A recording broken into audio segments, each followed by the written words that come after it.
Gravando.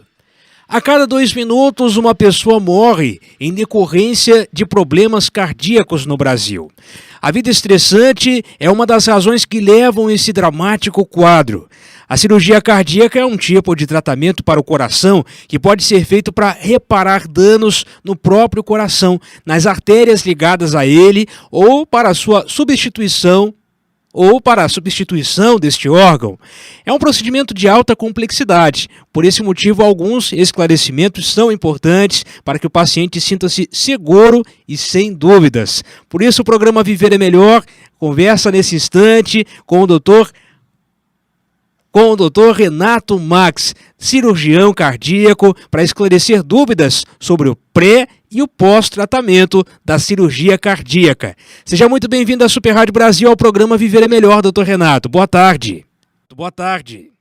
Boa tarde, eu que agradeço o convite para poder estar esclarecendo para a população aí sobre os problemas cardiovasculares no Brasil.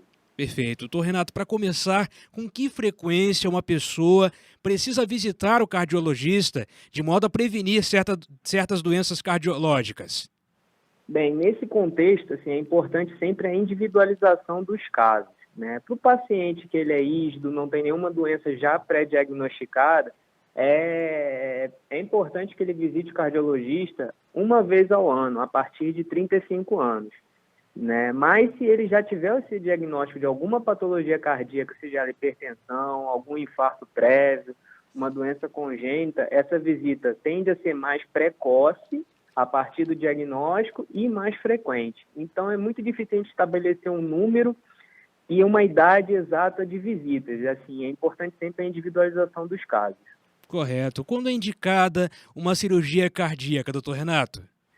É importante também a gente diferenciar hoje o que é a cirurgia cardíaca da cardiologia intervencionista. A gente costuma chamar de cirurgia cardíaca essas duas coisas. Bem, a cirurgia cardíaca, ela é aquela cirurgia onde existe o corte, onde a gente acessa o peito do paciente através do tórax, chegando ao coração.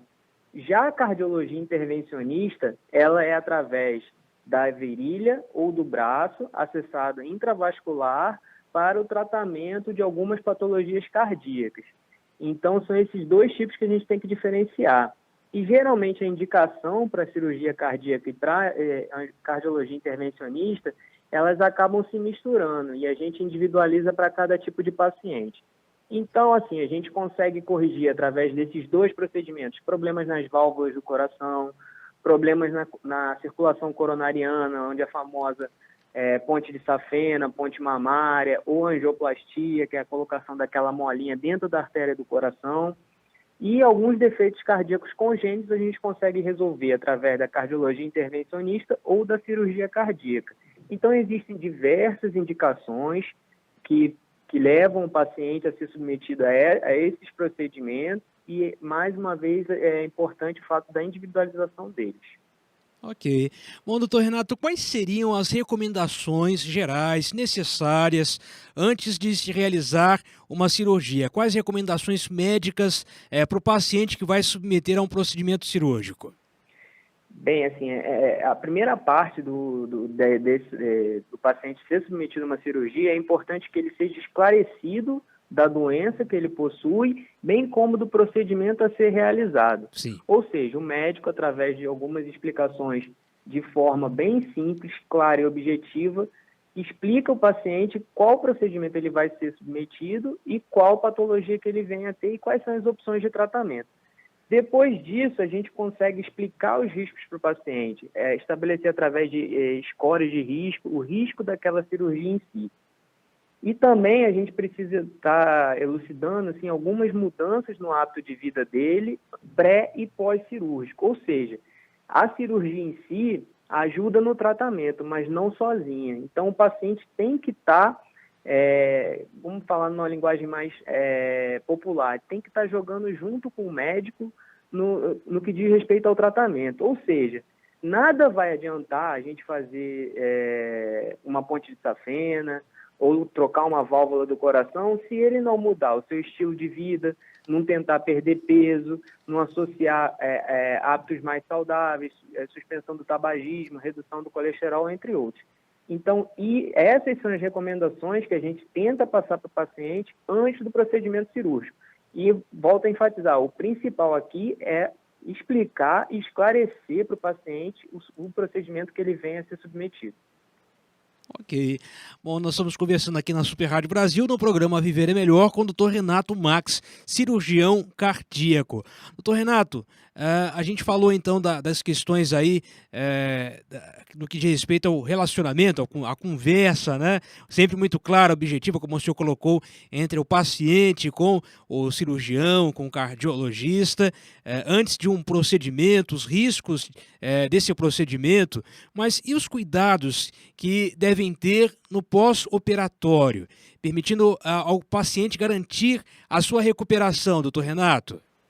Então, mais uma vez, a gente individualiza no qual procedimento ele vai ser submetido. No caso da cirurgia cardíaca em si, ele vai ter que ter alguns cuidados físicos logo após o procedimento. Entre eles, ele vai ter que dormir de barriga para cima, não vai poder elevar os braços muito por conta da cicatrização do externo dele, né? Já nos procedimentos da cardiologia intervencionista, essas limitações físicas são um pouco menores do que na cirurgia cardíaca.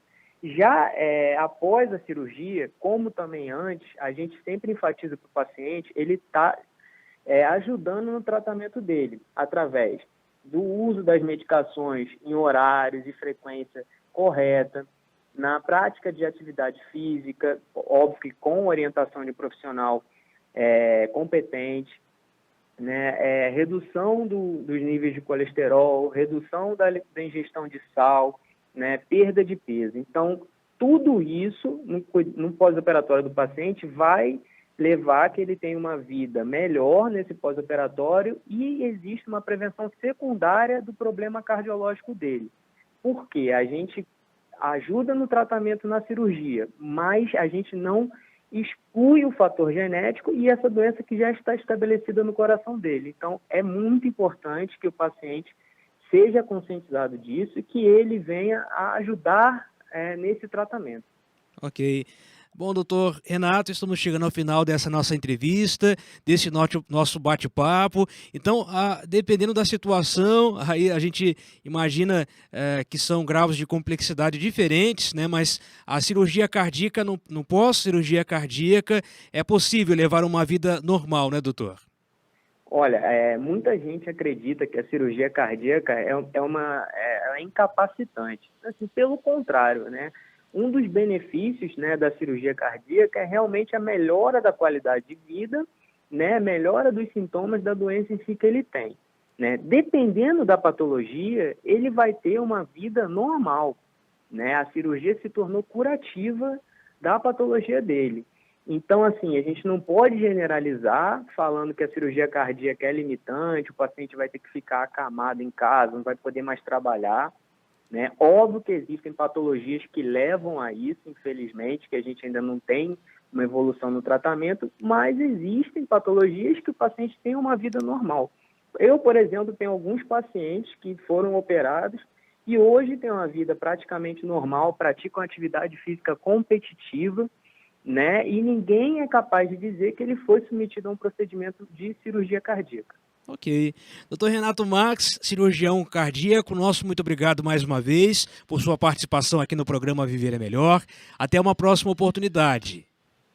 Eu que agradeço a oportunidade, estou sempre aí disponível para estar esclarecendo isso para a população, dos problemas cardiológicos, visto que eles hoje, né, são os maiores responsáveis pela mortalidade no país e mundialmente também. Ok, boa tarde, doutor Renato. Boa tarde.